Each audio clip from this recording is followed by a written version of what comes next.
To more breaking news, we learned that the FBI raid on President Trump's lawyer targeted records relating to payments to former adult film star Stormy Daniels and the deal involving American Media Incorporated and former Playboy playmate and model Karen McDougal, who have both claimed they had affairs with then-citizen Trump. The White House has denied the affairs. There's another development tied to Ms. Daniels. A source tells us she is cooperating with federal investigators who are looking into her 2016 non-disclosure agreement and $130,000 hush money payment that was facilitated, in Michael Cohen's words. Joining me now is Stormy Daniels' attorney, Michael Avenatti. First of all, you may not be able to talk about it or any specifics, but this idea that she's cooperating with the feds, can you say anything about it? Well, Anderson, here's what I will say.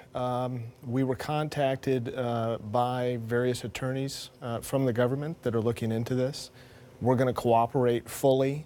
We're going to be as user-friendly as possible. We're going to respect the process. We understand the seriousness of this. This took on a whole nother level within the last 48 hours. Can you say when you were contacted? I'm not going to get into when we were contacted. I'm not going to get into the content of those discussions. What I will say is we're going to cooperate. We're going to do whatever we can to assist that investigation. We're not going to require FBI raids to cooperate or to tell the truth.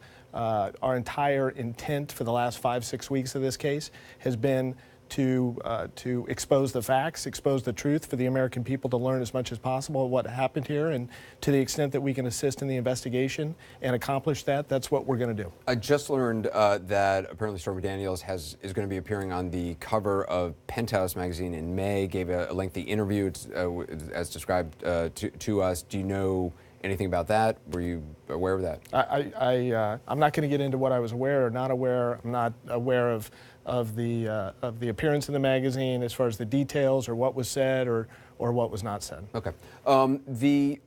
We heard from Michael Cohen today, who talked to Don Lemon.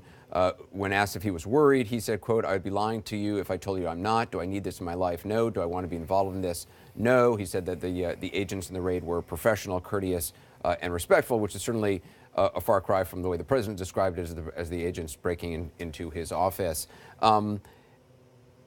Do you have any belief that what happened to Michael Cohen's office and his hotel room and his apartment or house is linked to what the president said just last week, in which he indicated that Michael Cohen was his attorney, but that he knew nothing about this, essentially saying that some people have suggested that meant that attorney-client privilege would not have been involved because Michael Cohen was not acting as the president's attorney in whatever he did with Stormy Daniels? Well, let me say a couple things. First of all, while it may be good for CNN for Michael Cohen to be speaking to Don Lemon, it's moronic under the circumstances, and it really shows. For Michael Cohen to be saying anything. Yeah, I mean, if any experienced attorney would tell a client not to be speaking to the press the day after the FBI executes 3 search warrants on your homes and your offices. I mean, this is just crazy. It's ludicrous. When I heard that he had actually spoke to Don Lemon, I didn't believe it until I saw Don's report, and lo and behold, I believed Don that it happened. It's beyond stupid. So that's number one. I don't understand what he's doing. That's first. Secondly, I still cannot believe that the president made these statements on Air Force One and effectively put his own personal attorney in the crosshairs by way of those statements, put the weight of the world really on. How are you saying that the president put him in the crosshairs? Well, by saying that he didn't know anything about it, and that he basically referred everyone to Michael Cohen, and he has set Michael Cohen up to be the fall guy, in my view. I said this last week, and there is now a false sense of security, I think, on behalf of the president, that Michael Cohen's going to take the fall for this, and that Michael Cohen's going to be able to withstand this amount of pressure and heat. Look, if you're going to have a fixer, there needs to be 2 attributes of that fixer. First of all, he better be really smart, or she better be really smart. And secondly, he or she better be able to withstand a significant amount of pressure, a significant amount of heat, and potentially go to prison for you.